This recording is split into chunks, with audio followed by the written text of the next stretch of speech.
Oh, hi there. Let me tell you about a time I was almost undone by a squirrel. So, this fall, I noticed that there were telltale signs of something amiss in my container garden because I kept finding little scorched earth patches everywhere. Dirt flung out of containers every which direction. And then when I would look closer at my containers, I would see there was these little holes dug in everything. And I've seen squirrels around in the neighborhood and stuff, but it never really occurred to me that this is what they would be looking out for.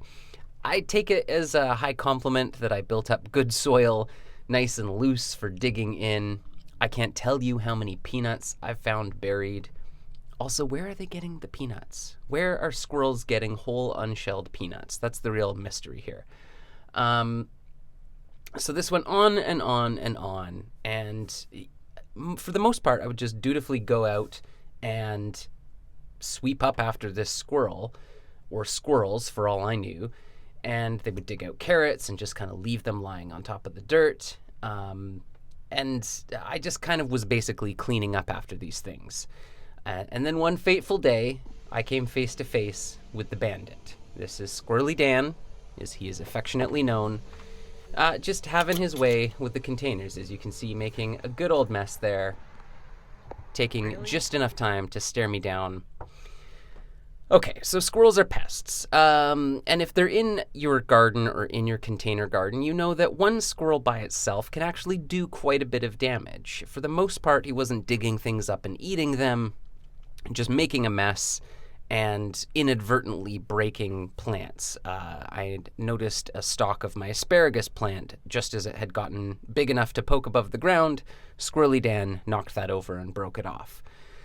So, not being a huge fan of this, started to look up home remedies for dealing with squirrels. And there's various, like castor oil you can mix with water and spray around your plants, and that's supposed to be repellent. Apparently they don't like the smell of it. I sprayed that around my plants. It worked for a couple of days at a time, it seemed, but that could have also just been the amount of time that Squirrely Dan took to come back around.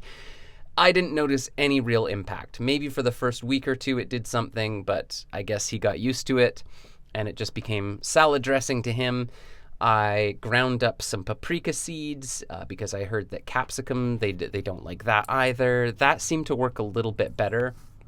But ultimately, I just came to the conclusion that if I had to deal with Squirrely Dan coming around all the time, I had to find a bit more of a permanent solution. And unfortunately, when you're living in a city, there's not really a whole lot that you can do about pests, and indeed, I think in any garden, other than just try to keep them out.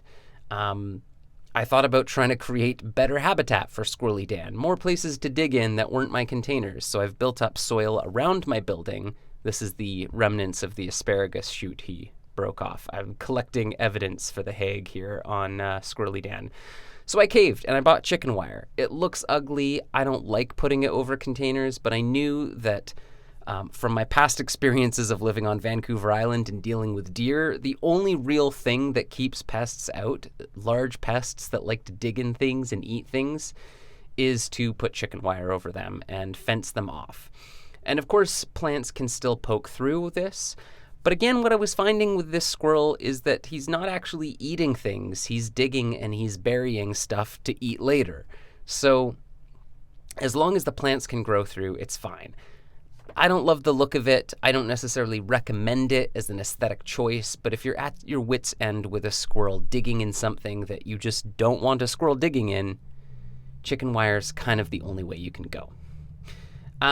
This was a good lesson for me in about adapting to urban wildlife and recognizing that we're often not really in control of a situation.